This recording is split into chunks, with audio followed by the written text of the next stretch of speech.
All right, Brian. We are live. Good morning, everyone. Welcome to Exerceo's last live streaming of the spring. Today with me is Julio Valcarcel. I'm Brian Walsh, co-founder of Exerceo. So real quick, Exerceo exists to lead and inspire others to transform society by extending relevant learning and mentorship into the everyday lifestyle. What does that really mean?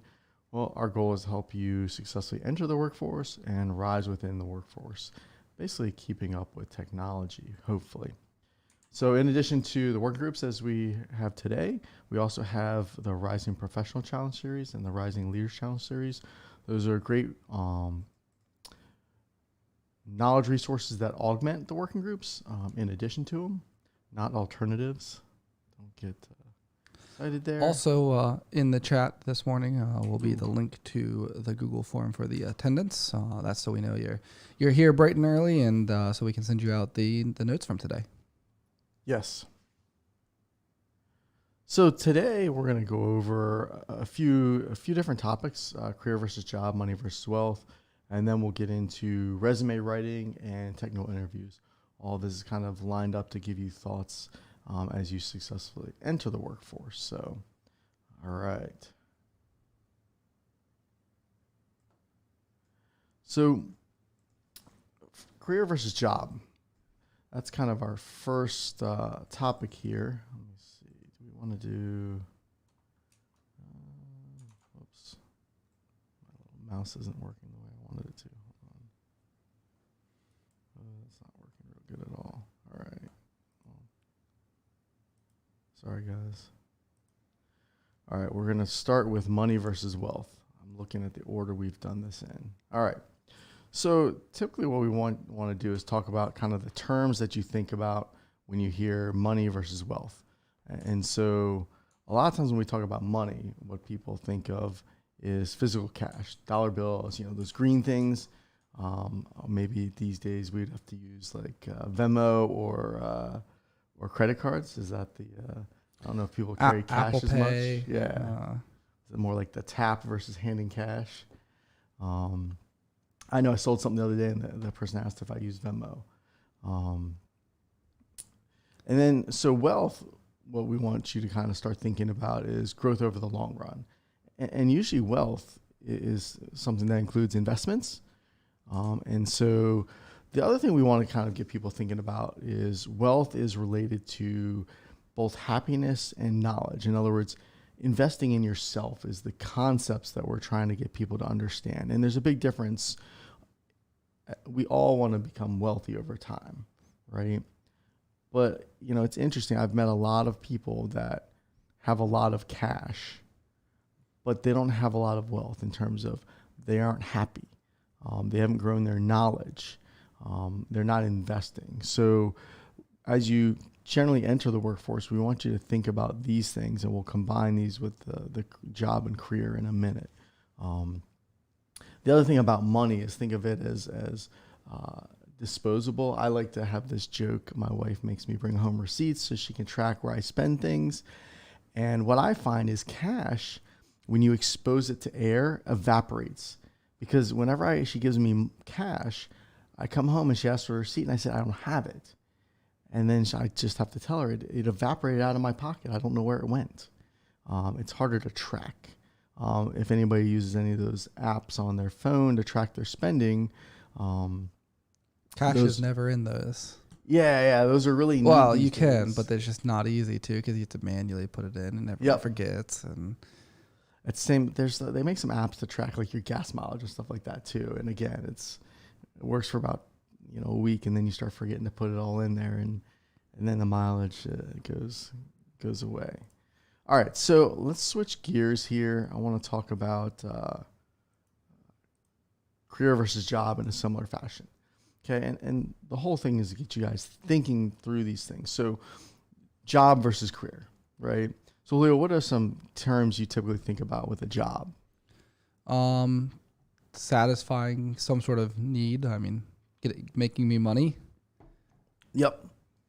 I kind of think that, a job is something people aren't tied down to. If you've ever been a manager for any of these where people thought it was a job, They just tend to get enough money and then not show up on whatever until they need money again. Check in, check out immediately as whatever your schedule is. That's it. Clock in, clock out. Yep. I think that's actually a really good example of a job is you're just clocking in and clocking out. Like it's once you leave, you've left it behind. Yeah, I find those people tend to live paycheck to paycheck too, or at least show up when they need another paycheck. Yeah. Whereas career, think of, or at least that's the driving motivator is Yeah. the next paycheck for it. Yep. When they get a bill. Yep. I used to get, they'd bring their bill in. Look, I have to pay this bill. I need to work so many hours, right? Career though is we want to associate money to job and basically career to wealth here. So when we start talking career, it's a little more long-term focused.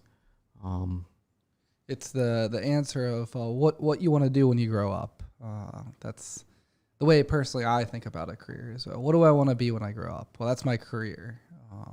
It's something that defines who or what you do and what you're passionate about. Well, it's great to use the word passion because again, you have to have happiness. Yep. Right. It's funny. The one thing that you can't buy in life is happiness, and a lot of people spend a lot of time trying to figure that out.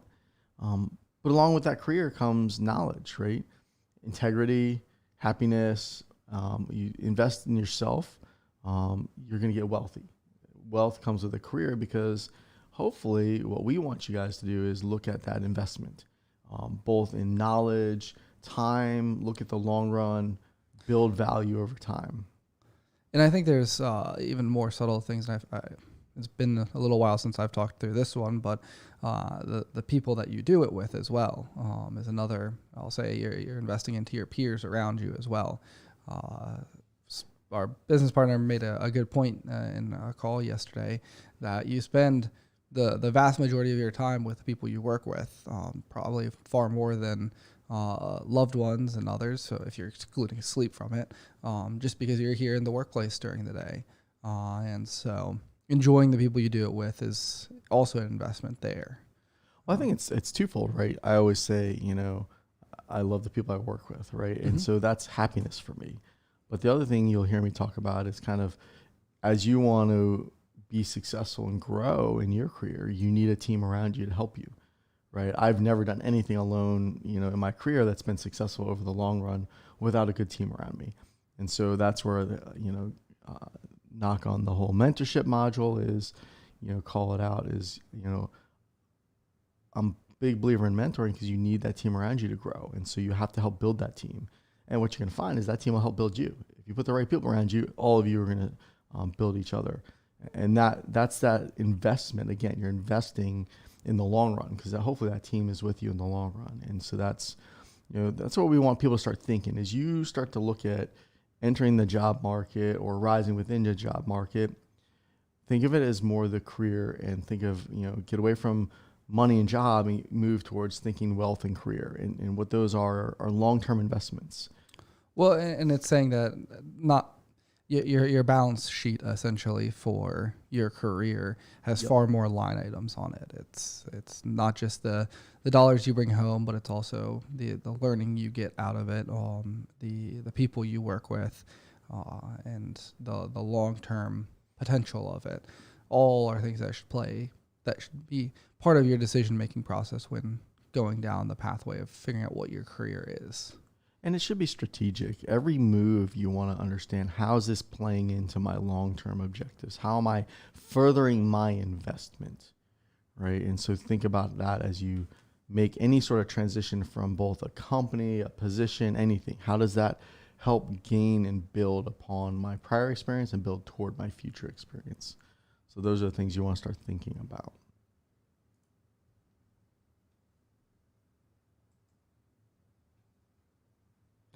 So I know, a lot of times when people are graduating or changing jobs, they're really focused on money. And so we want to change that away from the short-term money, short-term job goals towards the long-term goals and really, how does that career build into your career? How does that make you wealthier? In other words, are you gaining more knowledge? Because that'll help you over the long run. And so get out of that short-term decision-making into that long-term decision-making. And part of that too, kind of what I was alluding to with essentially the line items on the balance sheet of your career is this is something you might not learn until it happens to you, but you go and you take a job that provides you whatever the offer is, and it's $1,000 more than this other offer, but the company has maybe not as great of benefits. Maybe the people, you don't know anyone there, and the work is so, but you get paid a little bit more.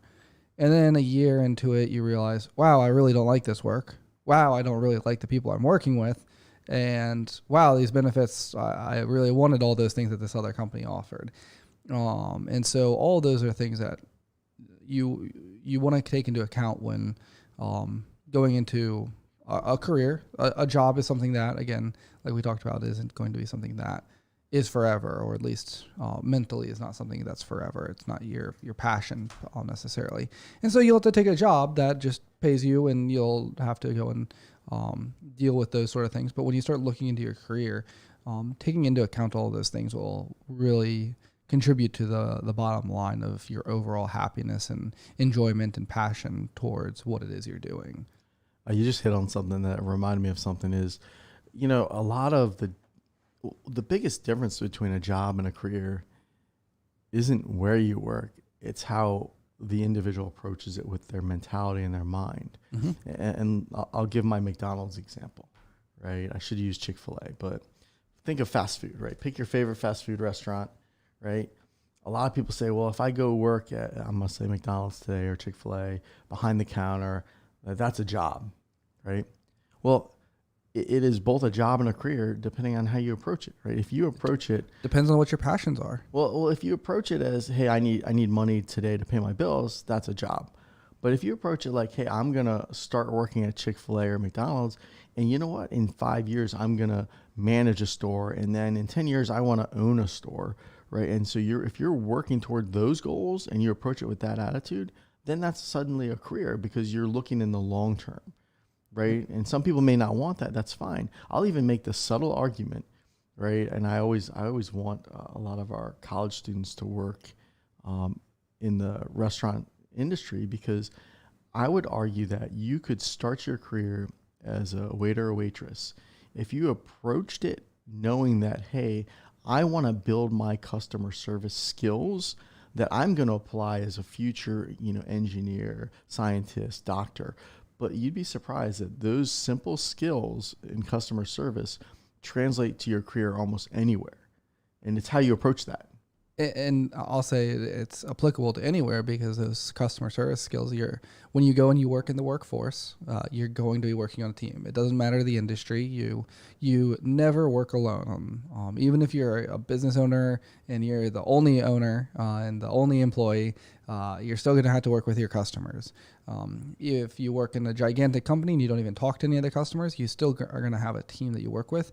And customer service skills are one of those things that apply to relationships and interpersonal communication, and so are something that, again, like Brian said, the earlier you invest into those skills, the better off your longer term career goals will be. Shameless plug for the communication module. Yes, the communication module is a fantastic resource for going over these concepts of communication and a lot of people, you turn it into a competition if you want to have some fun, right? We had a bunch of people that are working as waiters and waitresses at the same restaurant. I said, all right, at the end of the night, compare your tips, right? Because tips are supposed to be based on, your service level. And also, you can learn to upsell. You can learn to start gaining different skill sets, right? And then now you have a quantifiable, way to measure those. And everybody likes a little bit of friendly competition. It makes it a little more fun at the end of the night when you're counting up your tips and trying to figure it out and comparing to everybody, right? It makes it a little more fun at work too, because your time goes by faster when you're competing and having fun with it. And remember, have a fun competition, right? Not grinding people into the ground. But so anyway, that's getting you guys. Hopefully that helps you guys think a little bit differently. It's how we approach it mentally that changes things. So. I've seen plenty of people, even in the IT industry, where they treat it more like a job versus a career. And that's everybody's prerogative, but I want people to invest I would argue, again, the people we like to work with, I enjoy working with are people that are passionate about what they do every day and get up. And you don't have to be excited every single day. No one's going to lie and say that every day is exhilarating. There are certainly days that you have to go and wade through the tough stuff. But as a general rule, you should enjoy the thing you're going to spend the majority of your life doing. And that it comes down to many factors. So, yep. All right, I think we've killed this module. If there's questions, feel free to throw them in the chat. Nope, we don't have any questions so far, but feel free. We will keep checking on the chat.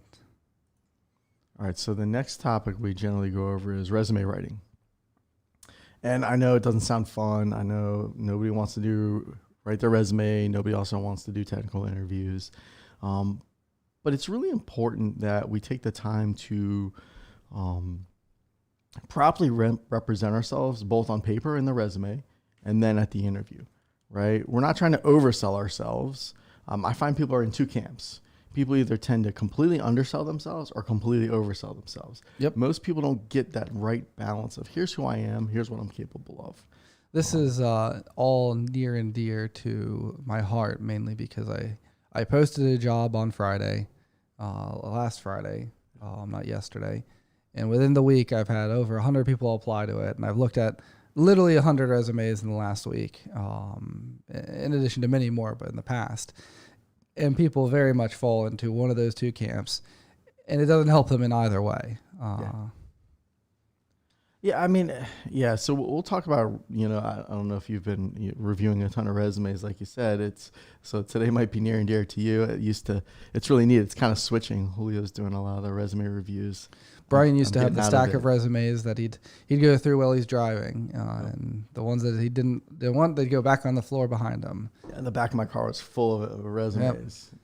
Now we're all digital, no paper. So yeah, the goal was to get on the passenger seat. Those were the follow-up resumes. Okay, I learned not to leave my windows open. So we'll talk a little bit about overall from a resume standpoint.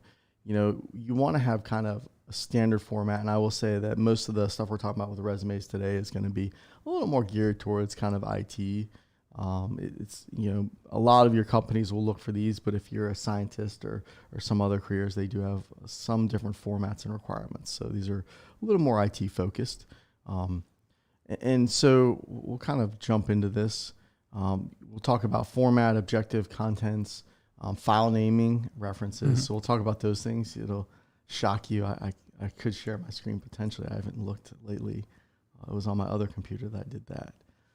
All right, so we'll start with format here. My computer's a little slow this morning, sorry. All right, so from my standpoint, and we'll get Julio to jump in, and actually this will become relevant to him right away. Yeah. Well, I already have one that's not on here that, Brian, if you want to add it in here to start with, is when you start talking about a format of your resume, just use one of the templates in Word or Google Docs. Don't create your own. Don't go overboard on it. I'll be honest, most resumes, I don't care what it looks like. I care that I can find the information on it. And so quickly, yes. I need to be able to just peruse through it and identify okay, is this person going to be a good fit or not? Well, and that's keep it simple, right?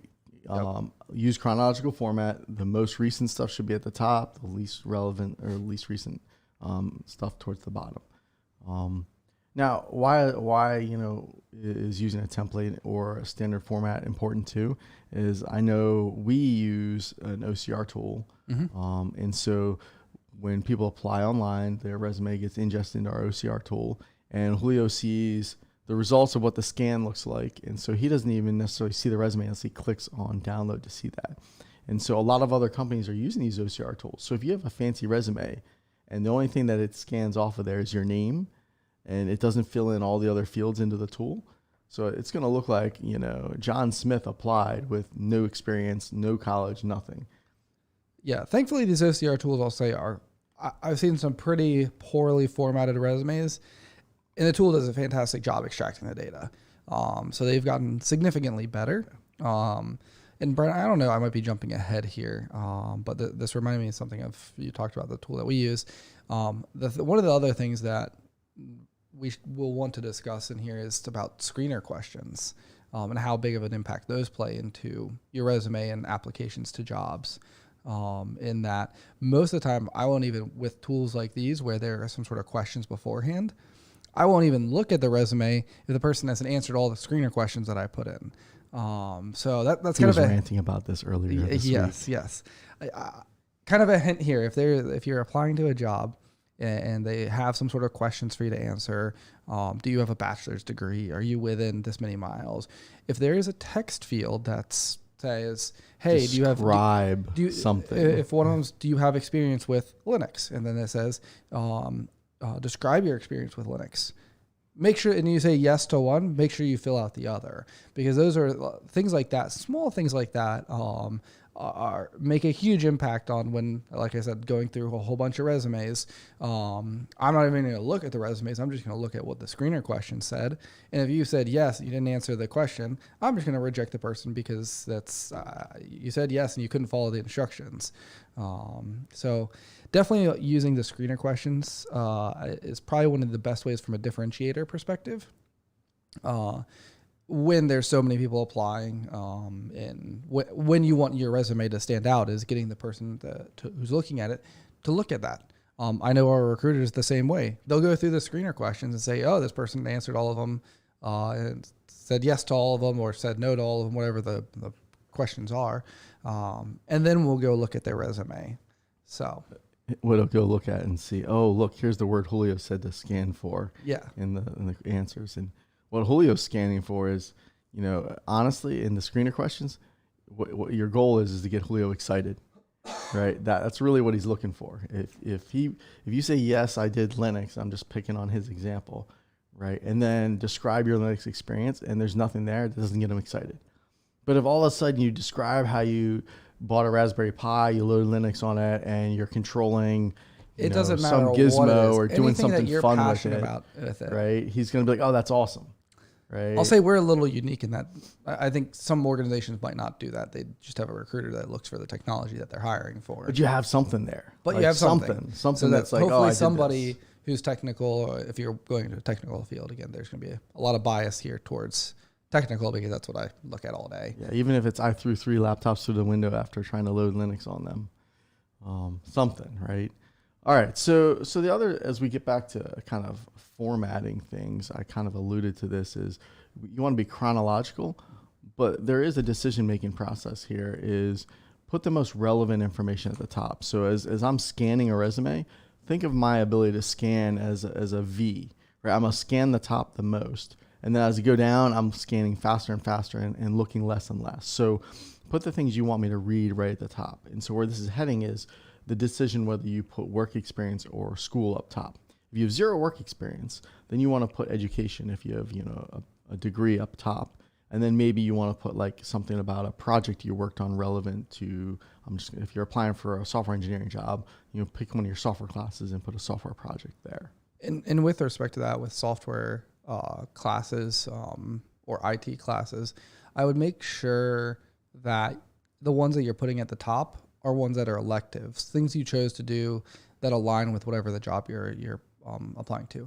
If you're in a computer science program at UMBC, UMD, I'm expecting you're taking intro to data structures. I expect everyone to take that. I don't care if I assume that you're taking all the required classes there, it's not a differentiator. When you start putting your electives and the projects you chose for those that are different than and unique from others, that's where I start to get more interested in reaching out to the person and saying, hey, why did you choose to use React for your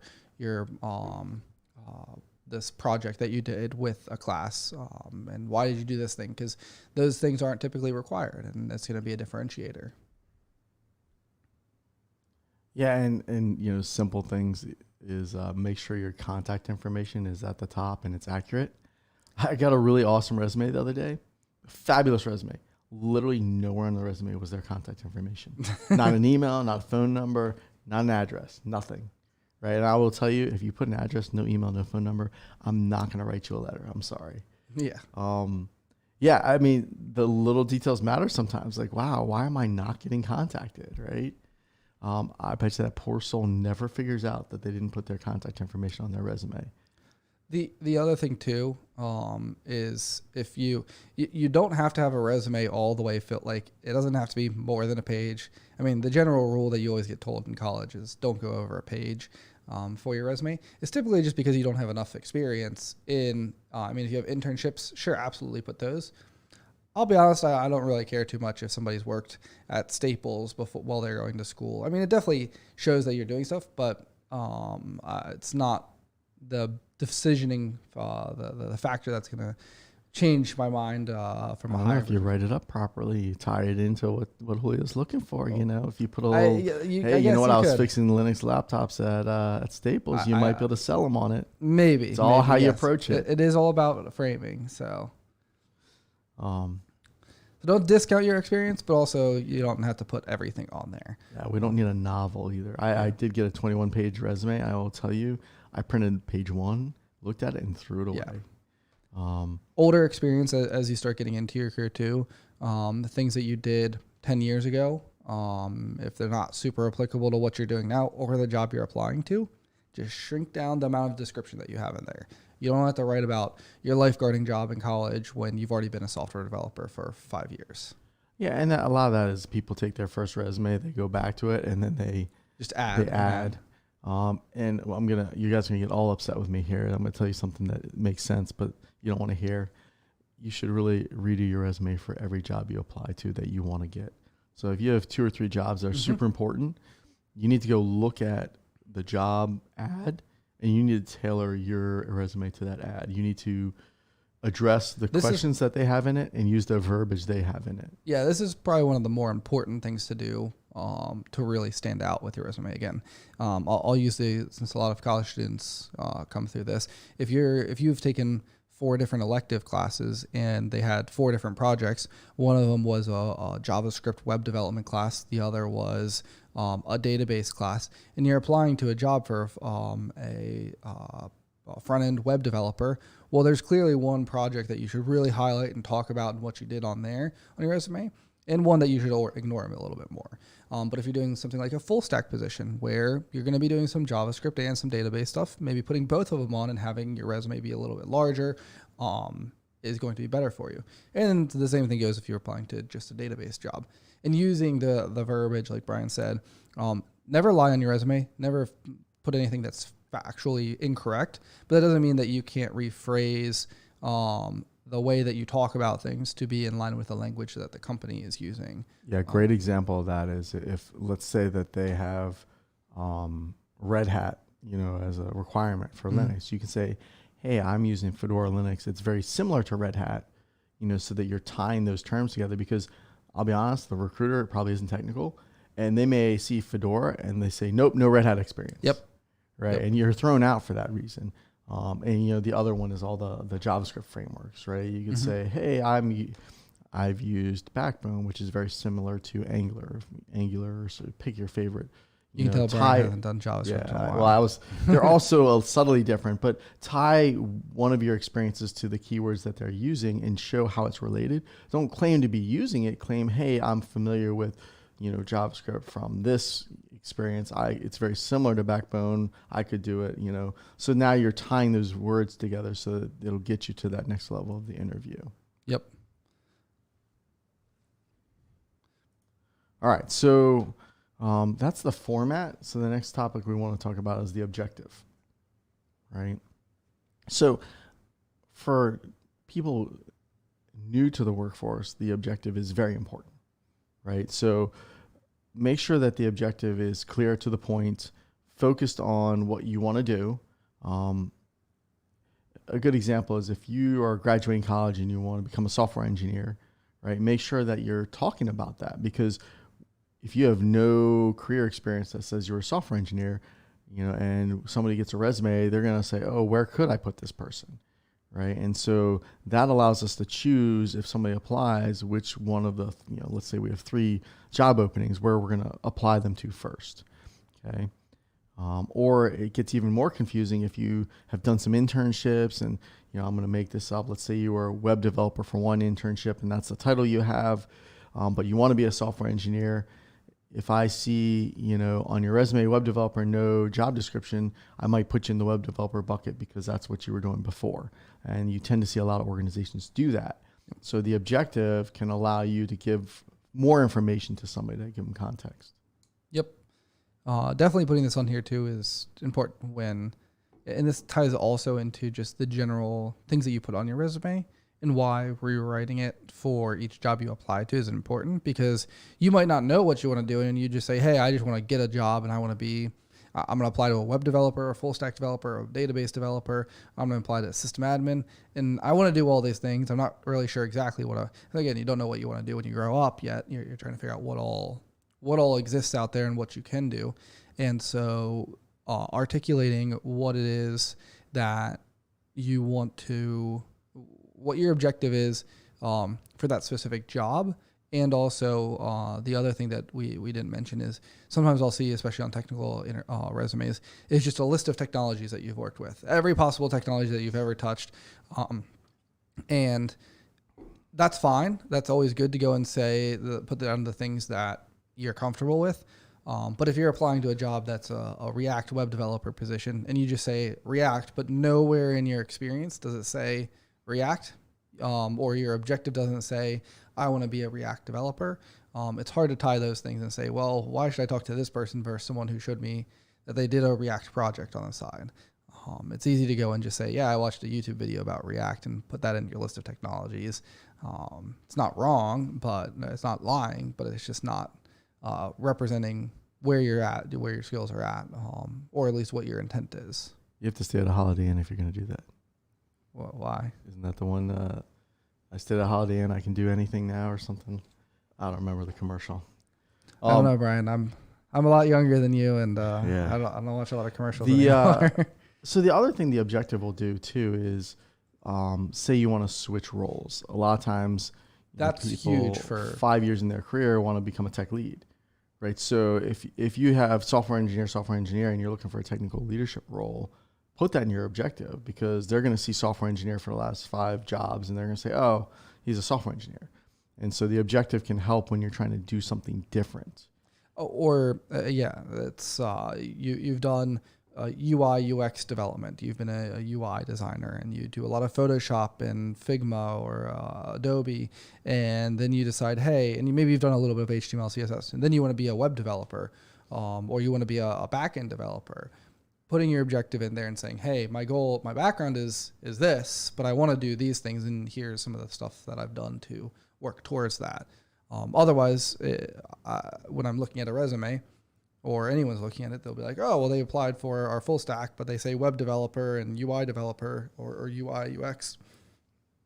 And they're just saying, oh, no, they aren't qualified. Or no, they don't. Even if they do qualify for it, it's like, oh, well, we have someone else who's already done all this stuff and it's not clear this person really wants to. Maybe they're just applying to every job that we have online. And there's an argument to be made that you don't have to put an objective if you're software engineering, the last 20 jobs you had are software engineering, and that's all you're looking for, then that's pretty cut and dry for people. So, there can be an argument that you don't need it as well, right? If you have an objective, I want to be a software engineer, I think it's pretty clear by the history on the resume too. So we'll switch over to content.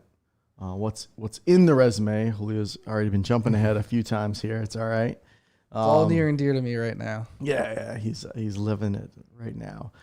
So I have a stance that I take that people may or may not like, but I always say that something on your resume is in one of two boats and there's no in between.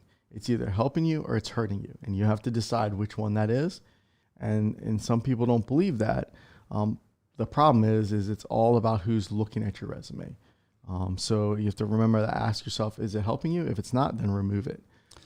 There is a person on the other side when you submit your application, more than likely that's looking at it. That's at least the expectation is that their resume is being looked at, and they're going to have their own biases. And so it's everything you put on there, how you write it is going to reflect in their first impressions of you and whether they go and say, hey, we want to go talk to this person or not. So it's it's a plus or a minus on there. Yeah, I see a lot of resumes, and I don't know, maybe colleges are telling kids, but you have to fill every usable space on the piece of paper. And so they'll have like borders around it with descriptions, and then all the usable space is filled, but it's with irrelevant information. They'll have every hobby they've done, all kinds of different references to different things that aren't helpful. And so make sure you're asking yourself if it's relevant information, because it becomes information overload when I look at it, and I just chuck it right away. I'm like, there's no way. Like, it's too much. So ask it, does the information help a potential employer? How does it help them? If not, then remove it. Does it convey, who I am? If not, remove it. The other thing I've found is on resumes, when you're talking about content, make sure it's conveying what you want. Don't say you're a good communicator. Convey that through the resume. I often find people are telling me I am good at X. I'm a good leader. Yeah. Demonstrate in your resume where you're a good leader. Talk through. Show me how you've been a good leader. Don't tell me, me good leader, me good communicator, right? That's what I hear when I read those things, right? Demonstrate that in the resume. And then similarly, like, put quantifiable information on your resume. If I increase sales, if I increase something, put a percentage, put values. I increase sales by, 1,000, units, or 2,000%. Give quantifiable, measurable numbers so that people understand what that means. Improving, giving words like improvement, made it better, reduced, they don't give enough context, because, that might be very simple. Like, oh, I sold one more thing, right?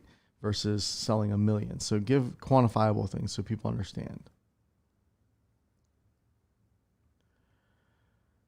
And then GPA on the resume, we always say, if you have above a 3.0, add it.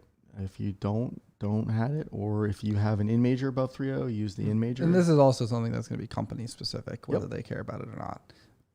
I don't care too much about it. I wasn't a good student in school, so I don't really hold people too much to it. There are reasons that it's important, especially if people are asking to go back to school to go get like a master's and things like that. For me specifically, it doesn't really bother me too much, but yeah, you definitely shouldn't list it. I mean, if a place requires it, definitely put it on there. Be honest about it. Yep. If they don't ask for it and you want to volunteer it, only volunteer it if it's above a 3.0 or your in major is above a 3.0. Yeah, be prepared, right? And if your GPA is below 3.0, hopefully, I'm going to say hopefully, the trend is getting better every year. And so just be prepared to like, yeah, you know what? I have a 2.4. I really struggled my freshman year, but ever since then, it's gotten better every semester. That's a great trend. Yep. Now, wow, I had a great freshman year, but ever since then, I've been getting worse and worse. That's not going to get somebody a lot of confidence. This goes back to it's either helping you or hurting you. Yeah. And the other thing I don't think, maybe we have it on here, is be expected to be asked questions if you get an interview after it with your resume. If you put that you have a 2.4 and you do get an interview, expect to answer questions about, why do you have a 2.4 GPA? So gets to the never volunteer stuff that you're not ready to explain. Yep.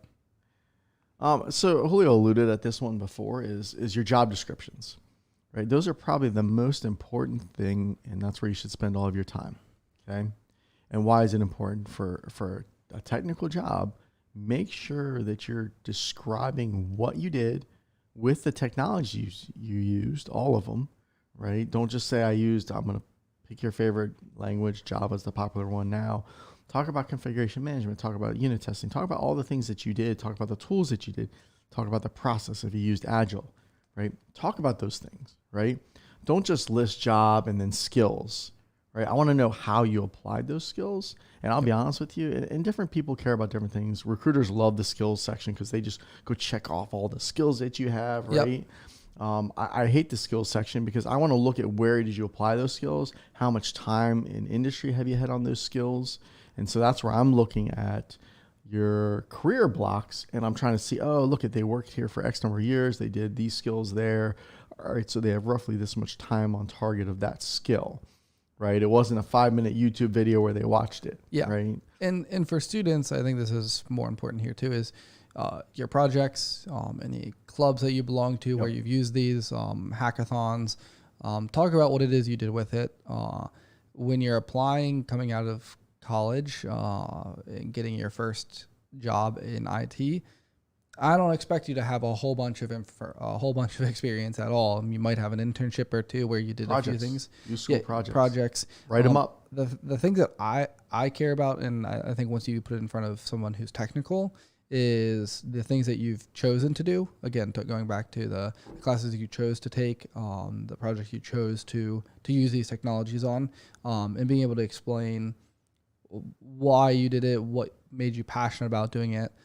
Those are what are important, not that you've, I'll be honest, if you put, going back to the quantifiable, we improved the production by 2,000% on our app for our class project. I'm not going to worry too much about the weight of that from a quantifiable. More the fact that you were passionate about something and you decided to learn and go after it is really what is important as a student. Now, if you are putting school projects on there, the one thing I like to see is feel free to talk about the project itself, the technologies, but make sure you put your role on the team, especially, if it's a team project, right? Say, oh, my role on the team was this. Here's what the project did. Here's my role. Because I'm always going to ask, right? I want to know what your role was. Always going to ask, and we always expect, and if you tell us you did everything on the project, I guess that is true of school projects. There might be one person who does everything, carries the team. But the expectation is not that you're doing everything. Again, or nothing. Student. Yeah. I've literally talked to people. I didn't do anything on it because Julio did the whole project. Yeah, you definitely wouldn't want to put that in that case. Well, you're volunteering information that's not going to lead to a good explanation. So be careful with that. Ensure your skills are referenced somewhere on your resume. Nothing bothers me more than to see, like, I'm going to pick on, Julio used the word React. Skills section, React. Oh, that's awesome. I need a React developer right now. Like, it'd be cool to have somebody with experience, right? And then I look all the way through all their jobs. And then I ask them, where did you do React? Oh, yeah. I did this online course for 5 minutes once on React and 12 years ago, So having, tying that skill, make sure you're tying your skills somewhere. And then it's the same thing. If you're going and updating your resume, like, remove skills. Mm-hmm. Right? I still get resumes with like mainframe skills on it because it's like the person's got 20 years of experience and they're putting it, their skills keep adding to it. Right. And then the other thing about skills is it might shock you, but don't put skills that you just don't want to do. We had a girl come to the working groups that didn't want to do web design and web development, but she had Photoshop and all the web design and development skills on her resume. And then she's like, I don't understand why people keep asking me to do web development. I'm like, remove them, right? If you don't want to be a Linux admin, don't put Red Hat certifications on your resume. It's a very simple concept, right?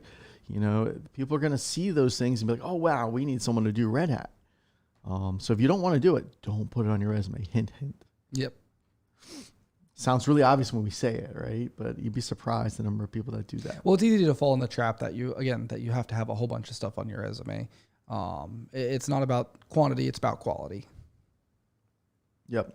Julio alluded at this before, is avoid anything that's misleading or could be construed as potentially even a lie. The two most common things that I see that are misleading are education and leadership experience. And so from an education standpoint, right, I see a lot of times people will mask taking one class at a school as a bachelor's degree. They'll put, BS 2020, pick your favorite school around here. I'm going to pick on Towson today. Towson 2020, computer science, and it'll look just like what somebody graduated from Towson in 2020. And then when you talk to them, oh, I took one class in 2020 in computer science at Towson. And there's a big difference, and that's misleading. And, to do that properly, you should say CS 101, Towson 2020, 3 credits, right? You want to show that you've taken one class, put the class name, right? Don't ever mislead and misrepresent that you have a bachelor's degree. A lot of people are like, well, that's not, what I was trying to do, but when it looks exactly like what it looks like on a bachelor's degree, If somebody feels like you've misled them, then that's going to eliminate you from the process right away. Yep. The one that some people get a little more offended by this, I kind of ferreted out pretty quickly and tend to laugh about it more than anything else, is leadership skills. A lot of times people will put that they were the tech lead or they were the project lead for a project. And when I start asking questions, the project was a size 1. It is very easy to, if someone says that, oh, I was a leader of a school project, I was a leader of this thing at work or this project, it's extremely easy to go and talk to someone, especially if you've been in a leadership role, which is if you're going to be interviewing with someone, more than likely they are in a leadership role on their team. And we'll be able to quickly ask you things that you'll either have had experience with or not. My first question is, how many people were on the team? It's usually the distinguishing one. It was just me, is usually what I hear. Okay. Yeah.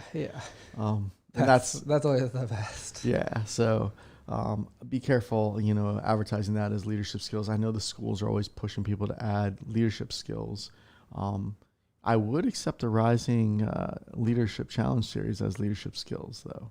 Shameless plug there. Yeah. I laugh at it. Some people get really offended by those kind of things. So you want to make sure you have leadership experience that's more than just, leading a team of one. I think there is some importance about, leading a team, but just, maybe if you want to say that you are the team lead or you led a project solo, make sure you just advertise that on there and say it was just you as the team so that people, you manage their expectations up front on that. So a lot of times the hint to me is it's usually they're the team lead at their first job out of college. So that's usually my first hint, or it's at an internship. Yeah. This next one is near and dear when I'm looking at resumes, and is probably, I would say actually the first thing I look at when I'm looking for someone who has experience, so someone not coming out of college, is job hopping. And so job hopping is where you see somebody's resume who they've been in the industry for 5 years and they have 5 pages of experience. 42 jobs. Yeah. And the reason this is the number one thing is because it is a painful process to hire, vet, onboard, and educate someone onto your team. It takes time and investment into that person to get them up to speed to where they're able to be productive and effective on your team, solving whatever the business problem is. And so when we see someone with, I'm going to say our ideal is at least 2 years of experience at a company. More is always better.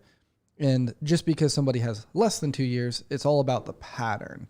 If you have a job for 5 years and then you have another job for 6 months and then you have a job for 5 years, I don't care about the one that was 6 months. There's a number of reasons why that might not have worked out. But when I see you have a job for 6 months, a job for 8 months, one for a year, one for a year and 8 months, and then one for 2 months, and then one for 6 months, I'm going to immediately just pass on that because it is going to be a waste of their time, our time, and it just won't end up positively. They're going to end up leaving for the next offer out there with the next shiny object, either more money, a different technology, different benefits, any number of reasons. With that said, the other exception to that clause is internships. It's expected that, yes, I don't want people to freak out like I can't do an internship, right? No, it's expected that people are doing internships while they're at college. It's preferred. I hope you're doing internships. I do always ask, why didn't you go back to that company? So, I'll ask that. The other thing, it's like we just talked about, careers and money versus wealth. And what Julio's alluding to is most organizations are investing in people. And so to invest in people, it's a time thing. We talked about that. Investing isn't a short-term thing, right? And more importantly than the money that we as an organization would invest in somebody, it's the time. Julio values his time. If he's going to invest personally in an individual that he's bringing on, he's personally invested. And when they leave after 2 months, he's going to start all over again. Yep. And I know Scott, that's near and dear to Scott lately. Yep. Yeah. And this is not to say, I think it's also important to caveat this with there are plenty of companies out there that are just terrible companies to work for. And you go work there. It's not to say that you need to be indebted to a company for your entire career, but before you can be truly effective on a team, at least I'll say in the technology industry, you need to be there for some time to really understand the nuances of the customer, the problem that you're trying to solve, the history. And that just takes time to go and learn and grow. And again, the combination of all of that leads to job hopping not being beneficial to anyone in that relationship. Well, if you take a job and you realize that it's not the right culture or fit for you, you failed at the interview. And we'll get to that, right? The interview is your chance to figure out if you're going to like the job and ask the right questions too. So you have to do your homework on the interview as well. Well, and again, we'll get there. And yeah. Or you're the world's worst job or company picker, and every job you take, the company goes out of business in 2 or 3 months. Right? There's that. Or the world's unluckiest person, maybe. You found every company that just lies to you during the interview and lies to all of your questions. I would hope you'd get better at ferreting that out. Yeah. Like, that's where you should learn from your mistakes. But anyway. But the track record is the important part. Yeah. That's the two jobs less than 2 years. That's okay, but starting to err on the side of like, well, this is kind of risky. Like, we're not going to go and spend a lot of time with that, talking with that person, even if they have all the skills. But once you start getting to 3 or 4 jobs in a row that are that job hopping less than 2 years, it's just going to be a hard pass.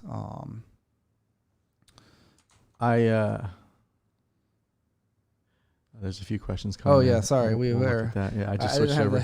I will say the other thing too is I like doing in-person interviews too, and I can tell by someone's attitude whether they're a job hopper or not. Usually it comes out when you're talking to them too. All right, so we get some questions here. So Alan, would you recommend putting a soft skills section in your resume separately, or just having them in a quick bio at the top? I was recommended to only have technical skills section. I think that you should demonstrate those. This is a demonstration. Don't tell me you're good at something. Demonstrate that through your job descriptions. Show in your job descriptions where you are a good communicator. Talk through those things when you describe how you did your job. Right? Demonstrate the soft skills, in your resume. In the interview, through your resume. This is applicable at any position, I'd say. We're looking for a junior project manager, and people who apply to that say, "Oh, I'm a great communicator," and then we go get them in the interview, and they just completely shut down and can't talk. You want job? Yeah. And a project management position is very much a soft skills position where you have to have a lot of soft skills, but there's a lot of technical skills that need to be applied there. And so it's how have you demonstrated that in the past, and can you talk about those things? The next question. It's the cert question. So CompTIA certs, our opinion on them. Yeah, they're fine. No problem with them. I would say they're not the end all be all. If you have them, put them on your resume. The certification. If you want to do that work. I mean, it's if you have a whole bunch of Linux certs or CompTIA certs and you want to do something non-technology, that's probably not too applicable. But it really comes down to the job you're applying for and what that job you're applying to. And maybe you can also look at what other jobs at that company like if you're applying to Annapolis Junction, Maryland of Interclips, and you see that other jobs have cert requirements and yours doesn't, that's fine to go and say, hey, maybe I'll go try to pursue this cert to go and apply to this job because they have other positions, not necessarily the one. So there's like things that you can do. You can see that they value certs. Us personally, we don't really, unless a project requires it, we're not going to go and require it. All that a cert does is verify that you can take a test. That you can take a test, pass the class. There are some certs that require hands-on portions where you actually have to demonstrate the skills, and those somewhat are getting more popular. But CompTIA is not one of those that requires a hands-on. It's open the book, study the book, and then regurgitate the material. Yeah, if the job description that you're applying for requires certs, absolutely go get those certs. Yes. Right.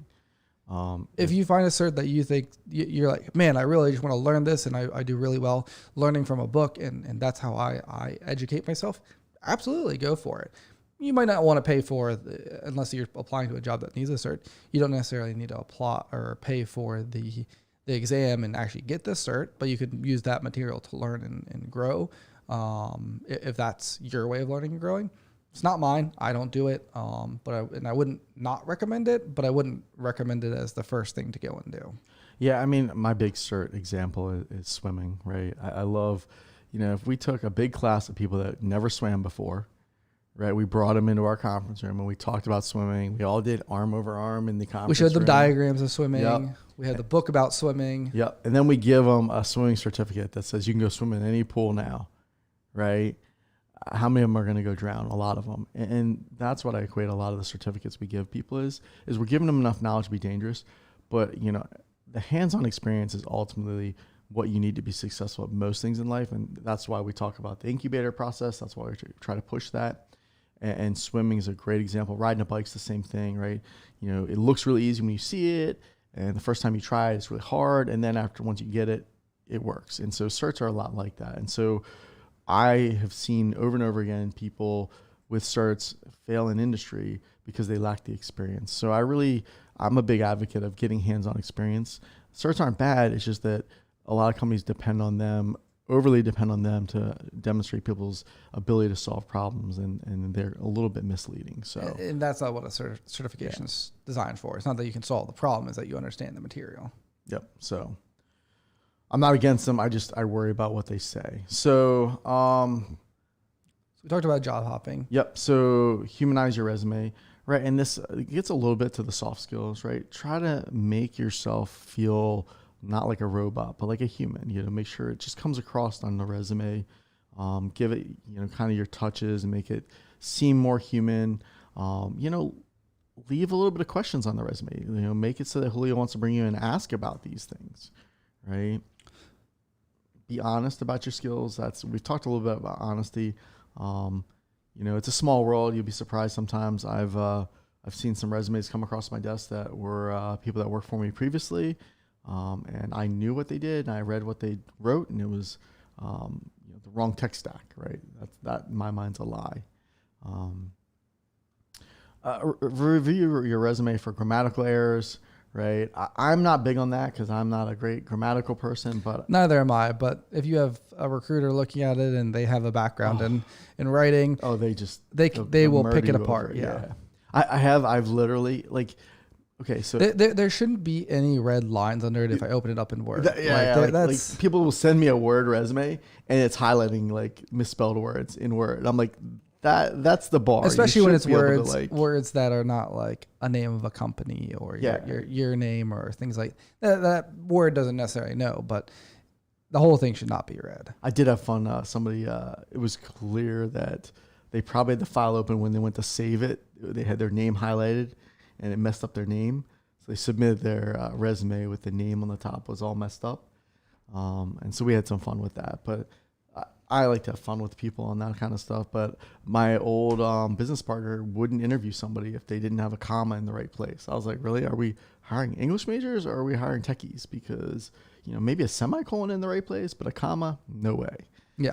So I'm not very passionate about that, but some people are, and this is, the other we're not secret, here to tell you what we want. We're here to tell you what industry wants. I'm getting ahead of myself again here. The other secret would be is putting it into a PDF and not a Word. So that way, if you have atrocious spelling and you're lazy, you can just do a PDF and it won't highlight red. The more important thing about the PDF is it displays the same on every computer. Yeah. I don't want to get too far ahead. Yeah. Somebody sent us a resume this week in Word format, and then they were like, oh, I'm so sorry. When I opened it, it looked all weird. Here's the PDF version. Yeah. Right. They caught their own mistake because, if I open it on my Linux laptop versus my Windows laptop, a Word document looks drastically different.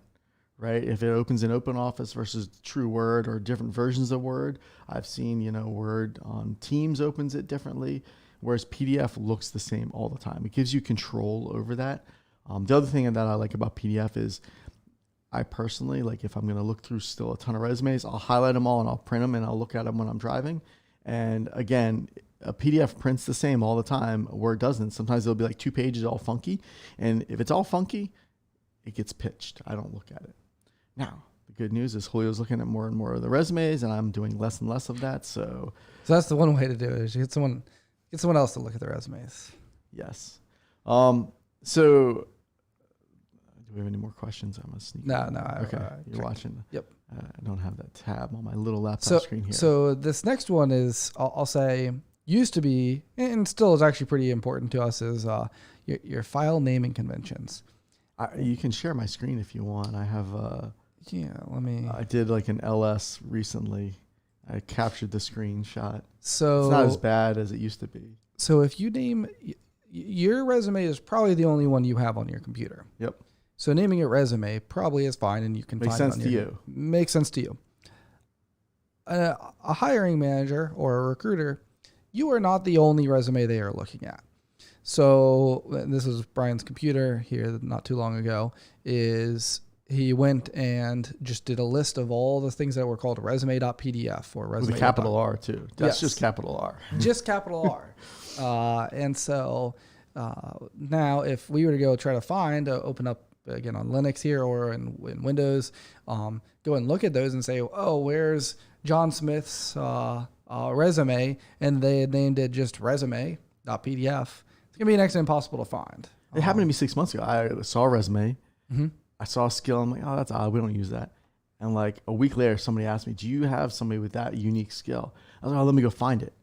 And I went back and looked at my date time a week ago, and I had like 50 resumes that day. I knew the person's name, and I still couldn't find it.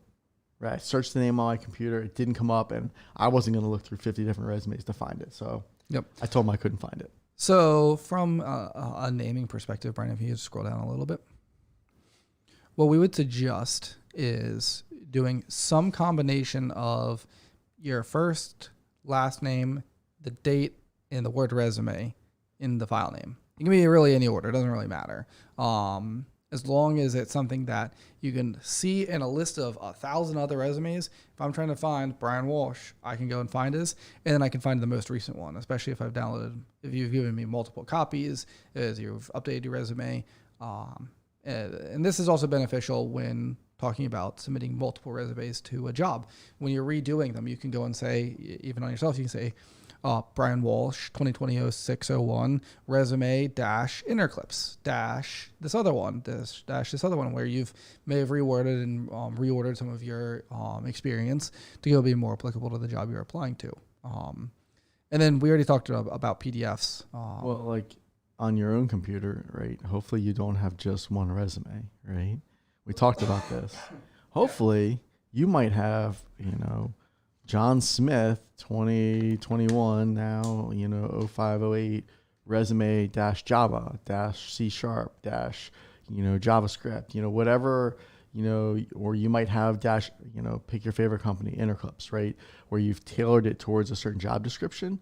You might have a little bit, follow a naming convention, so that you'll see that. Honestly, I wouldn't use a company name because typically what you're doing for a company is tailoring it towards some sort of tech stack or some sort of angle, like mobile. Yeah. Right? You might have a mobile resume versus a full stack resume, mm-hmm. right? So you might see dash full stack, dash mobile, dash, JavaScript.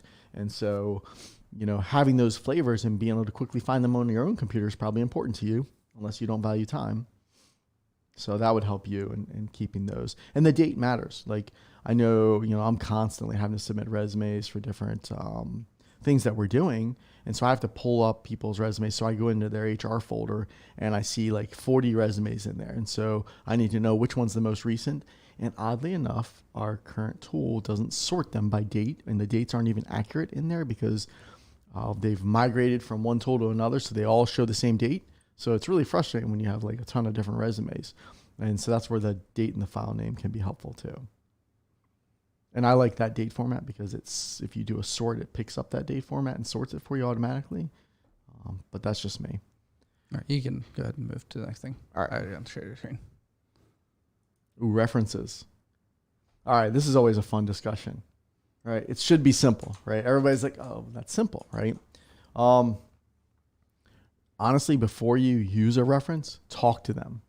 Would you rather find out that they don't want to be a reference or what they're going to say from them before you use them? Or would you rather it be a surprise for you? Okay. Surprise isn't usually a good thing. So go talk to your references before you use them. That way it does two things, right? You get to know what their feedback is first, right? And it also allows them to prepare, right? Give them a copy of your resume, right? I'm going to pick on Julio because he's sitting right here. If Julio comes to me and says, Brian, I'm going to apply to be, the vice president of marketing for this other company, right? I can look at his resume and go, Julio, I don't think you're ready to be the vice president of marketing. Would that conversation be easier in person with him now? Or when the reference calls and says, hey, I'd like to hire Julio as our vice president of marketing. Yeah, I don't think he's ready for that role. How do you think that's going to go over? Especially when your reference is putting their name on your career, essentially. They're saying, yes, I am standing by what this person is saying. And so if they don't feel comfortable doing that, which even if you had a good relationship with someone, they might not feel comfortable saying that yes. Or they just wouldn't be a good reference for the job you're applying to as well. Or let's say they're a phenomenal reference. Say I love Julio. Say I think he'd be great at the marketing job. But say he never told me he was doing this. And I get this call randomly at 5 o'clock on Friday. Hey, would Julio be good for this job? Yeah, he'd be good. But now I'm like, oh, well, why do you think he'd be good? Now I'm trying to, think 5 o'clock on Friday about how Julio would be good at a job. And I can't. I had a person that worked for me that unfortunately lost their job via their own fault. And so we kept a good relationship as they looked for a different job. They sent me a copy of their resume. They emailed me and said, Brian, I'm applying for this job. Here's the job description. Here's the resume I used.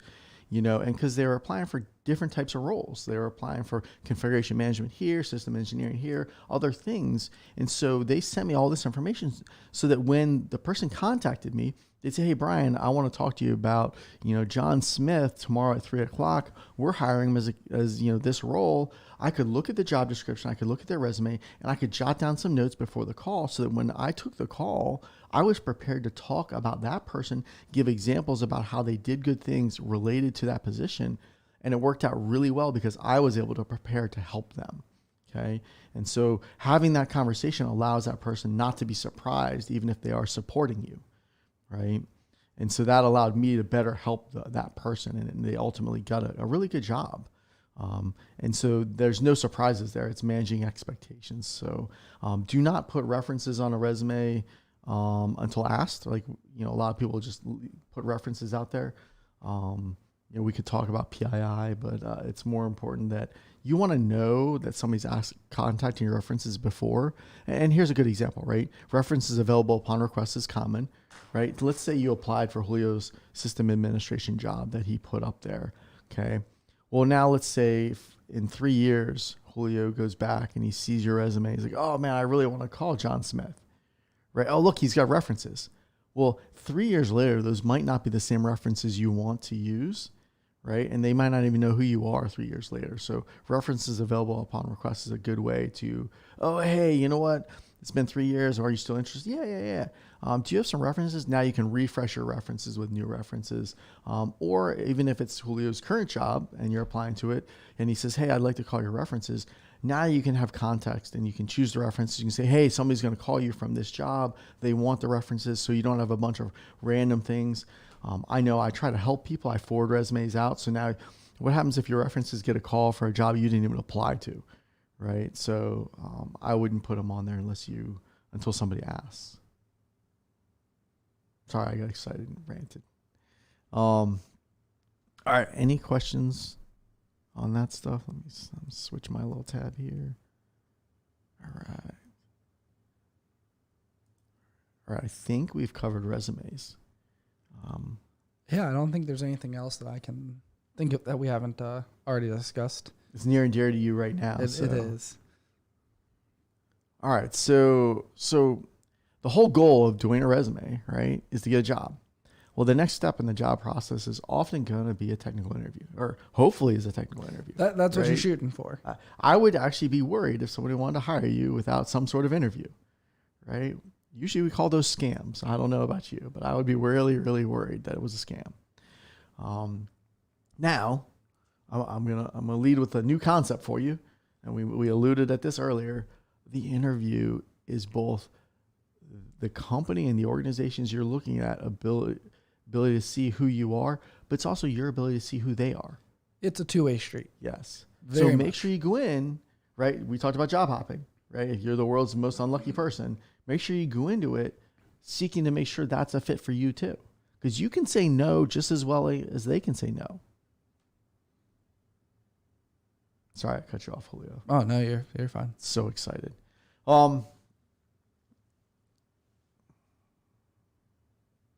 Okay, so we talk about, the interview does evaluate, the soft skills too. So we got to that question a little bit earlier. So making sure that that's ultimately where you're demonstrating soft skills at the interview. An interview, the other thing about an interview is being comfortable talking about yourself. And that is not an easy thing for people. For some people, it's very easy to. Others, it's not. A great example, I was just talking to Scott about this. Scott's president of the company. He said he cannot talk about himself. He doesn't like talking about what he's done with the company or anything like that. He can talk about what other people have done in the company, but not himself. Myself, on the other hand, I don't know if this is, I guess, vain or not, but I have no problem talking about myself and what I've done.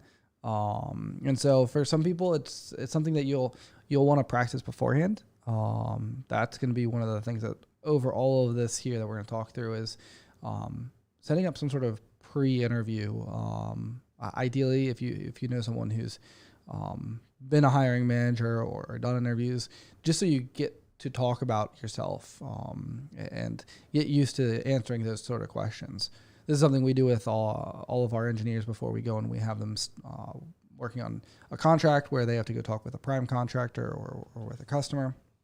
We'll do three practice interviews beforehand where, hey, even as their manager, they know me really well. I'll still sit them down and talk through, and they'll still stumble over. Some people will stumble over their answers because it's just not familiar. And it's not something they're used to. Hopefully, it's not familiar. Yes. I find job hoppers always nail the interviews because they're doing the interviews so often, and that's what worries me. Yeah. Whenever I have an interview and somebody just nails it, I go look at their resume. I'm like, oh, they're just hopping around a lot because they've done so many interviews. Yeah. Normally, we won't do an interview with someone who's clearly a job hopper. But so things to keep in mind in the interview. I think the first thing on the list here is confidence. So just being confident in what you put on your resume and what you've done. And there's a very fine line between being confident and being arrogant. Thinking that you're the next best thing since sliced bread to programming versus talking about something you were really excited about doing and that you learned can make the biggest difference between you getting a job and you not, or annoying your interviewer or not. And how you respond to something, not just verbally, but also your body language is going to play a huge impact into your confidence. Someone who answers, if we ask you, Brian, what is the transient keyword in Java mean? Well, I think it's the isn't it that reserve word that we use with serializable when they wanted to ignore a field? Did I get it right? So did that portray confidence to you guys? Yeah, that's it was even perfect because the mic stopped picking you up. Did it? Quiet. Perfect. Yeah. When I dipped my head, no eye contact. Yep. Started scratching my head. Yep. Like that. And obviously Brian's overdoing it, but it's true. We've been in interviews where people get very, very closed and eye contact, straight up. Yeah, and it doesn't have to be project your voice, staring at the person. You want to just be talking with them conversationally. Again, make the eye contact. I like to think about an interview. The way that I think really helps me personally is it's a conversation you would have with a friend. It's just talking with them, trying to understand what their company does, what you're going to do there. And I think this is actually something that I've started to notice that a lot of schools have started to teach, at least when we talk to college students, is a lot of students do well now with asking questions of the company. I think that's been a big shift over the last several years. I noticed that the career fairs, I think they give them the same set of questions because all the kids will come around with the same 4 questions. Yes. Like, I'm like, let me guess. Yes, the career fairs. I was like, where was this that we started to realize this? All We haven't 4 been to a career fair. questions. We've done the ones online. But yeah, so definitely come up with your own questions too, things that you're curious about. Ask something of your interviewer. Ask what they do, what they're passionate about. Again, these are people you're going to be spending a vast majority of your life with, especially if you work with this. The percentage of your time, no matter how long you're there, is going to be pretty large there. Brian, do you want to go back to? I didn't pull up the notes. I just watched your screen. Oh, I'm sorry. On the other scene. I was looking at the questions. Yeah, sorry. So confidence. It's more than just how you talk about it. It's also how you portray yourself. There you go. You want to at least be looking at the person you're talking to. Project your voice forward. Yep. Talk to them. Don't As you mumble. saw. Yep. And answer with confidence. Like a lot of times people answer questions and then they look at me and ask if they got it right. Right. That's usually a bad sign. Yeah. Right? Literally that happens all the time. And honestly, even if they're not asking, their eyes are asking. Yeah. Right. It's really interesting. Like, I can tell by their look. Like, is that the right thing? Did I do it right? I've even had some fun. I've said, no, that's not right. And I knew it was clearly right. And then it's like, they're like, what? So the next thing is honesty.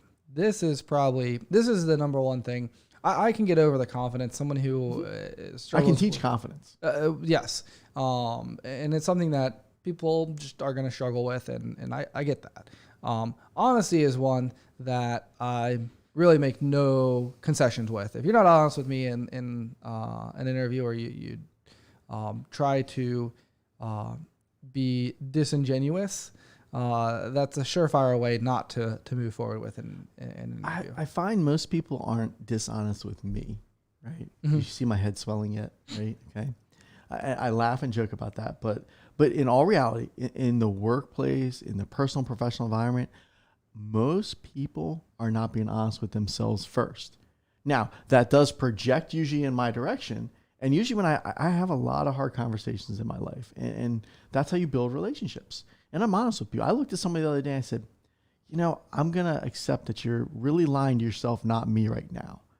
I was like, you're going to really need to think this through because I feel like you're lying to yourself right now. Because if you think I believe this lie, you're wrong, but you may still believe it. I had that conversation with someone the other day. I was like, go back to your desk and think through this first and think about if you're lying to yourself. Yeah, and this comes through a lot in technology where you think you're a way of doing something, or the way that you're approaching a technology, like, oh yeah, I've done these things, and in all reality, the thing that I look for personally is someone who can answer a question and say, nope, never done it before, and be honest through the fact that they don't know something. Even better, I know where I'd go to find the answer. I don't know the answer, but hey, I would go search for it, or I would go do this. The ability to say you don't know how to do something in any level of career or job is a massive differentiator to your long-term success and short-term success. Being able to say you don't know, especially I'll say when you get further into your career, and if you manage people or people report to you, telling them you don't know is a great way to go and say, hey, let's go learn this thing together. At no point in your career are you expected to know everything. I used to, when I did interviews, ask questions so I could get someone to say they didn't know. And I was amazed. Some people would just keep guessing on everything you ask. They'll guess and guess and guess. And they've been like so far from wrong on some of them. Because I always have go-to questions that I don't expect people to know the answers, right? I'm worried if they do. It's just some obtuse thing that you have to learn. It's your trivia question. Yeah, it's kind of like, I just want to see that they're like, no, I have no idea, Brian. Not a clue. And what we're finding, to be honest with you, is honesty transcends further and further into the workplace, right? We can't develop good relationships with people, and we can't help them if they're not honest with us. Right? A lot of people, when they resign, they're honest. And it's like, well, why weren't you honest with us a year ago, 2 years ago? We could have helped, head your career in these directions, solve these problems, or help, gotten you help in other ways. So honesty is a big part. We've really started focusing more and more on that. Alexander, I love your comment here about interviewees asking the interviewer about the workplace and being told it's just a horrible workplace. That's your interviewer saying, save yourself. Yeah, run. Just run. I mean, sometimes you won't get that. Sometimes you'll get the person interviewing you who is that toxic person in the workplace. Feel free to ask to see around the office, talk to people, see what the atmosphere is like. I'd be more than happy to go and have you talk to anyone on our team. If anything gives you a bad check during the interview process, that's a bad sign. Yep. I mean, that's definitely, if they give you that look like it's awful, or they tell you it's awful, they're trying to look out literally for you. Run. They unfortunately are either trapped. There's some reason they can't. They don't want to leave yet, or they're thinking about leaving and they just are doing this because they haven't put their 2 weeks in yet. Can I take your resume? Yeah. So. I kind of jumped ahead on my last one. Oh, the positive attitude? No, curiosity. Oh, curiosity, yeah. So one of the other characteristics we like to see is curiosity, and everybody likes to see it because, I've had candidates, I'll take the opposite, right? No, why would you ever want to know that technology? That's dumb. Right? At an interview, never say that, because if they're bringing up a technology, they're likely using it. Yeah. And when you tell them, no, that's dumb, now you're raining on their parade. But if they bring up something that you don't know, hey, you know what? I'd really like to learn that. Hold on, let me write that down. What was that? How do you spell that? Demonstrate curiosity. Take notes. Go look it up. Follow up. Make sure you know about it. Ask about it. I love to learn new things. When somebody tells me, oh, have you played with this tech? I'm like, I haven't heard of it. Let me look it up. Right. Generally, the problem I have is now I'm back looking that up instead of doing something I should be doing. Right. So I'm like, oh, that's something neat. And 2 hours later, I'm didn't get the things done I wanted to get done, but I've read a lot of articles on something new now. So show that curiosity. That'll come through during an interview. We want people that are curious. Cooperation is one of those things. Talking about cooperation, the trap. This is a trap if you fail this step. Is the infamous question: do you like working in a team environment? Trap. And if you say no to that, you're not going forward in the interview. No matter what anyone tells you, a business environment is a team environment. You're going to have to work with other people, no matter what you're doing. The definition of getting hired means there's two people. Yeah. Yes. The definition of that is so there are, I will say, some fields where working in isolation is pretty common, where you don't have to communicate. Yeah, but you're gonna still have to talk to other people. Again, if you're more than one person. I think art, maybe you don't have to work in a team, but even that you have to work with other people to go and sell your art if you want to make money. So being able to be cooperative and working with a team and being able to communicate is an integral skill. We added this section to this class because I do so many interviews where people say they don't want to work in a team environment. I get that all the time. I'm like, tell me more. Well, I'd prefer if I was, working from home, not interacting with anybody, and just writing code, right? And it's like, that's not the way it works. It literally is not the way it works. Yep. And if you tell people that, and then you wonder why you're not getting a job, I can tell you why you're not getting a job. We added this for that very reason. I used to, when I was doing more interviewing, get that all the time. So if you wonder why the fine print is always there, it's because you see it a lot. The next one is near and dear to me, the positive attitude. I love nothing more than to have that interview where that person is just vibrating with energy and positivity and smiling and just vibrating, conveying energy. I'll say you don't have to be the happy-go-lucky person, but it's just being positive about the things you've done. If you talk negative about every single experience, well, I didn't really like that. It was kind of hard. You're just poo-pooing on all of the things that you've done in the past. That's not positive. You don't have to be the person that has a smile on their face every day and is super happy-go-lucky. But you need to be able to talk about the things you've done with some degree of conviction and passion, or hopefully that you've done things, because that's the type of attitude that we want to surround ourselves with, is people who enjoy what they do and want to work on these type of problems. Well, it's tempting to talk poorly about your prior job or your current job. I don't do that though, because the interviewee's going, are they going to talk poorly about me when they leave? Yep. Right. And so that's another trap. Be careful with it. Right. Hey, that's just not the job for me. That's not the environment I want. Something. And if you say it's not the environment I want, be prepared for why isn't it? Right. And you better have a very specific reason that's not, well, I don't like working in a team. Yeah. I really like to work alone. Yeah. Don't fall in your own trap. Don't set a trap and then step in it. Yep. I've seen that multiple times. And hey, guess what? You can avoid that if you practice interviewing. Yes. Right? It's almost like we talked about that.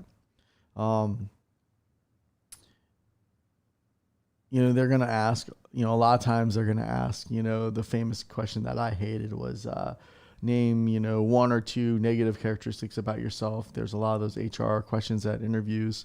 I do it intentionally just because it is a stereotypical question. Yep. I just want to see that somebody's prepared. Right? Yeah. Like my favorite answer was, my weakness is brevity. And it would always take them a minute to think through that.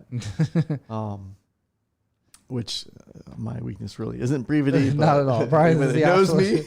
Absolutely not. But I used to like to have fun with that answer. No, that's the if you aren't aware of what the answer to what are your weaknesses, it's find something that you can turn into a strength as well. I'm really detail oriented. I find myself, where I tend to get too passionate about work. Pick something in your personality that's true, and then talk about it. How it can work against you.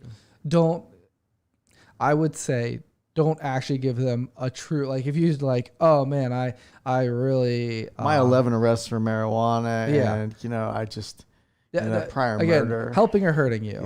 Yeah. There are things that you don't have to volunteer everything in the interview.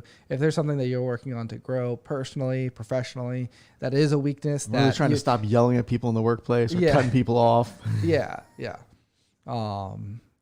They're looking that you've prepared for the interview is really what it comes down to. I've heard some of the strangest answers. Maybe I should start recording them. We can start having fun with them. In terms of writing them down, not recording the interviews in this new day and age. Different interview styles we'll see. I love and prefer, my goal in an interview is to get the person relaxed and just having a casual conversation, because you can tell so much from that casual conversation. Once they're relaxed, they start talking and you see who they are. You see what their personality is. You see if they'll fit into the culture. But some of these interviews you're going to go on, they're just going to grind you with questions. They're going to just rapid fire, technical questions at you one after the other, right? And it can be kind of brutal. Like if you've never been at that. This is in no way like how to go get an interview at Amazon and their like 35-step process and things like that. Good luck with that. That's not our approach to things, and there are plenty of other people who've put things together out there. But there are plenty of companies who do rapid fire questions. They'll do, you'll be sitting in the center room with a whole table of people around you. There'll be the one-on-one. There'll be the multi-step interview where you interview with one person and the next person and the next person. Just be prepared to answer questions in different settings. Yeah, and that's the whole prepare. We talked a little bit about that. We talked about, we just mentioned this, but I'll get into a little bit more about it, is be careful what you volunteer. Yes. I mean, companies aren't allowed to ask certain things, but if you volunteer it, it's on the table, right? There's HR and legal requirements that they can't ask you certain questions, but you can certainly volunteer that information. So be careful. I've had a lot of people, and the other thing is, if you get there early, which I would recommend, just be careful. Assume they're watching you, right? I have a window in my office, and I've seen people show up and just do a lot of dumb things right in front of my window waiting for the interview that have really kind of, been turnoffs for me, and that's a surprise. So just be aware that if you're at that building early, you never know who you're running into, or if you're getting coffee across the street, that might be me in line behind you, and you're talking poorly or doing something, right? Your behavior is on full notice, whether it's intentional or by accident. Most time it's an accident, right? I'll walk over to get coffee and the person's there that is going on an interview and making a complete fool of themselves, and then all of a sudden they're over doing the interview, and I'm like, oh, hey, it's you again, right? So be careful what you do in the vicinity. You're constantly on notice there.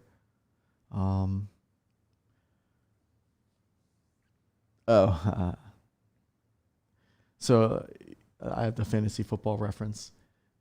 Yeah. Watch what you volunteer. I literally hate fantasy football. And it's not that I hate fantasy football. It's that during that time in the office, I see people that's all they focus on. They're not getting any work done. And so it really is over the years become a pain point for me. And so I really get tired of people in interviews bringing up fantasy football, how they've have leadership experience with fantasy football. They'll talk my ear off about, I started a league and I run a 400-person fantasy football league and I have leadership skills. And Julio knows me, and he just sees my eyes roll. And, yep. And like he's like, yep, we might as well walk them out the door now because Brian hates fantasy football, and he doesn't think it's leadership skills. And going back to the be careful what you volunteer, it comes down to you're interviewing with another person. They have biases, and they're going to apply their biases to the things you talk about. Another area, stay away from politics. I mean, if you have experience... Religion, politics, all of those are things. I mean, if it's something that you're extremely passionate about and you don't want to work anywhere that doesn't align with those, sure, put them on there. You'll more than likely come across people who are very passionate in some other, the opposite way of you, and will apply their biases to it. So... Again, helping or hurting you, depending on what you're looking for. If you did technology for the Republican or Democrat Party for some local leader and you did all their IT, just put, and you aren't a political person or you don't care too much about that when you're going into a job and you say, hey, I worked for a political candidate doing their IT. Don't put what party, don't put what candidate, unless this is something that you're just extremely passionate about and you want that to be either a disqualifying or qualifying feature of your resume. And at larger companies, that's really going to hurt you because, I mean, think statistics. Yep. Right. In politics, generally, let's just assume two parties here just to make life easy. Yeah. I mean, statistically, if it has to go through a review process and there's three people in the review process, the statistical odds of all three people aligning to one political party, I don't care, choose one, is near zero. Yep. So you're statistically going to eliminate yourself in those situations. If that's what you want, go for it. Yep. We've actually seen that before. We did help a person rewrite their resume to remove the politics out of it. Reword it and still keep their experience in terms of on there. Take the alignment of the party out. So then once the interview is complete, I had a coworker that if you didn't send her a thank you, she didn't hire you. So, consider sending some sort of thank you. There are also other people who just, I'll be honest, I never worry about it. Yeah, don't care. I prefer not to. I prefer how the interview and the conversation goes than anything else. But again, you have to know your audience here. Yep. You don't know your audience in most cases for these. So doing all of these things are things that we'd recommend. We want you to be successful. You're not necessarily looking for a job with us. You might be looking for a job with somebody that cares. So in the appendix here, we have the exact thing that we were talking about earlier that reemphasize, prepare, practice. Now, I'm going to say something that sounds really obvious when I say it, but people don't think about this. I should have printed a resume, but say this is my resume, right? Generally, what people ask is, can you describe your last job? Okay. Do not pick your resume up and proceed to read your description. They can read. Nothing is more insulting. I go as far in interviews as I say, hey, I looked at your resume, but can you tell me about it? Because I can read, but I want to hear it from your mouth, you saying what you did. Yeah. And I don't need you to reread back the resume I just looked at to me. Yeah, I can read. I'm good. I want to hear you talk about it. Because typically I'll do that too for people that maybe it's someone who doesn't have, that they're quiet or softer spoken, as a way to help them get out of their shell and try to get talking about themselves some. I'll ask intentionally leading questions to have you talk about your experience or something that you're comfortable talking about at first. Again, it's just building that relationship with the interviewer or interviewee. Depending on I mean, this is your opportunity. You know they're going to ask this question. Like literally, they're going to ask it. Prepare like a little 30-second elevator pitch about the last job that's not on your resume that can help sell yourself, sell some sort of good story. If you've had 2 jobs recently, you know, prepare a story about both jobs. Have 2 30-minute or 30-second elevator pitches ready, right? I had somebody come to me, can you believe they asked about my last job? Yeah, I'm pretty positive they would do that. Like they were like offended. Like prepare, be ready for that. Don't be offended by it. Like of course they want to know what you're doing, you know. And like don't read that. People do that so often. It just absolutely like it just face palm moment for me. So do we have questions? No. Okay. Again, we mentioned this earlier. Prepare some questions, right? Think about, you know, you don't want to end up in that job hopping situation. So what do you really need to know about the culture, the company? And don't come in asking about, you know, too detailed about the benefits or the pay or anything like that, because that's something that when you get to the next level, you can start talking about.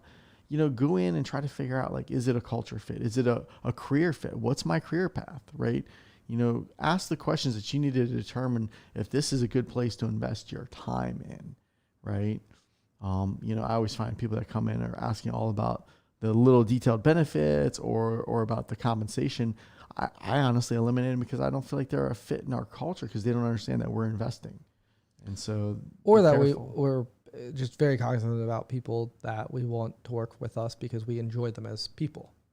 We want them as part of our team because we enjoy being around them. We enjoy their perspective on whatever it is we're doing. And so the people we work with are far more important than, I mean, that's not to say that compensation and benefits are not important parts of it, but it should not be the first thing you talk about. If you come into an interview asking what the pay is for it immediately, you're going to leave for the next job that has a higher pay. Yeah. And, you know, I like to see a candidate that's, you know, spent a little bit of time trying to figure out who we are, right? A candidate that hasn't gone to our website and read, you know, spent 15 minutes looking around. Like it kind of bothers me. Right. You know, I'm always impressed by the people that, oh yeah, I did see that on your website. I saw that. Right. And as soon as we start talking, like, yeah, I know about that. Right. If you're taking the time to come into an in-person interview or do a virtual interview and you haven't looked, you know, and done simple research on the company, then I feel like it's a fail right away. Right. You know, I always, you know, ask them, oh, what did you find for information about us? Right? Like, oh, I didn't have time. I was too busy. That's what I hear a lot. Or I've been interviewing with so many companies, I don't remember which one you are. Right? Do you think that's a turn on for the interviewer? No, they just immediately eliminated you. So be cognizant of those things. I always say take some notes on the company. Show up early to the interview if you're driving over there because you don't want to show up late. That's always a bad impression. But showing up early also gives you time to review your notes. Right? Review all of your elevator pitch. Review everything. It also gives you time to relax, right? When you show up late, you're running in, you're all disheveled, your hair's a mess, you're sweating, and then you're nervous because you're late, and you think it's going to go well. No, probably not. And I'll tell you right now, the other thing, right? They have our exit ramp closed right now, right? This is very relevant to me, near and dear, right? Every day I drive over here. Today I remembered to take the earlier exit ramp. Yep. Otherwise, you have to go 10 minutes out of your way to get back here. Right. And so something simple like that, you know, you could be late all of a sudden because, you know, something that's outside of your control. You know, when I was interviewing in college, I would drive to the place the day before so I knew how to get there. So I would reduce my nerves. And that was a personal thing. Not everybody has to do it, but that's what I did to make myself not nervous.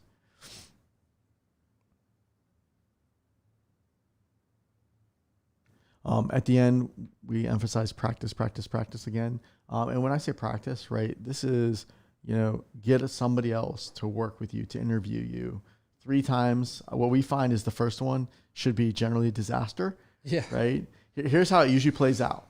The candidate, whoever we're going, you know, you in this case, whoever's watching this, what goes through your mind is, I got this. I'm going to nail this. They sit down and then everything goes south at the first question. Yep. Right. Like, oh, okay. Yep. And then we see it dip south and then we have a casual conversation about it and we prepare them. We work through the things that they need to prepare for. And then the next one goes a little bit better. And then the third one is where they've refined everything, and then they're usually at a good pace to answer and move forward. So that's typically how we see it play out when we are helping people get ready for interviews. But the key word is getting ready, right? You don't want that first one to be that surprise. All right. Do we have any questions? Nope. Well, if you have questions, ask away. Our goal is to help prepare you, for the unknown, set you up for things. We find a lot of people are good at school projects, so we try to treat, preparing for the interview, preparing your resume a little bit more like school assignments, because doing the research, preparing ahead of time is easy. People don't always know what to do ahead of time, so we're trying to help map that out so you can be successful. Take these things very seriously because it's your first impression, and you don't get that often.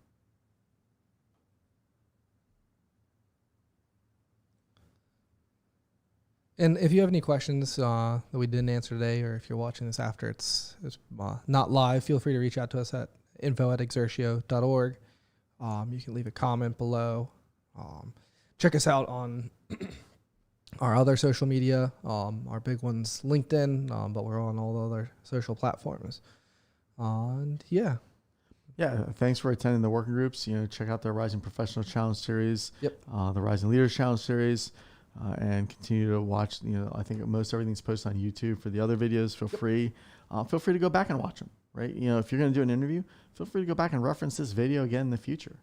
Right? Absolutely, it never hurts you to continue to try. This to is one I prepare. would bookmark and just refresh yourself on before you do interviews. Yeah, I'm biased. I'd bookmark all of them. Wow.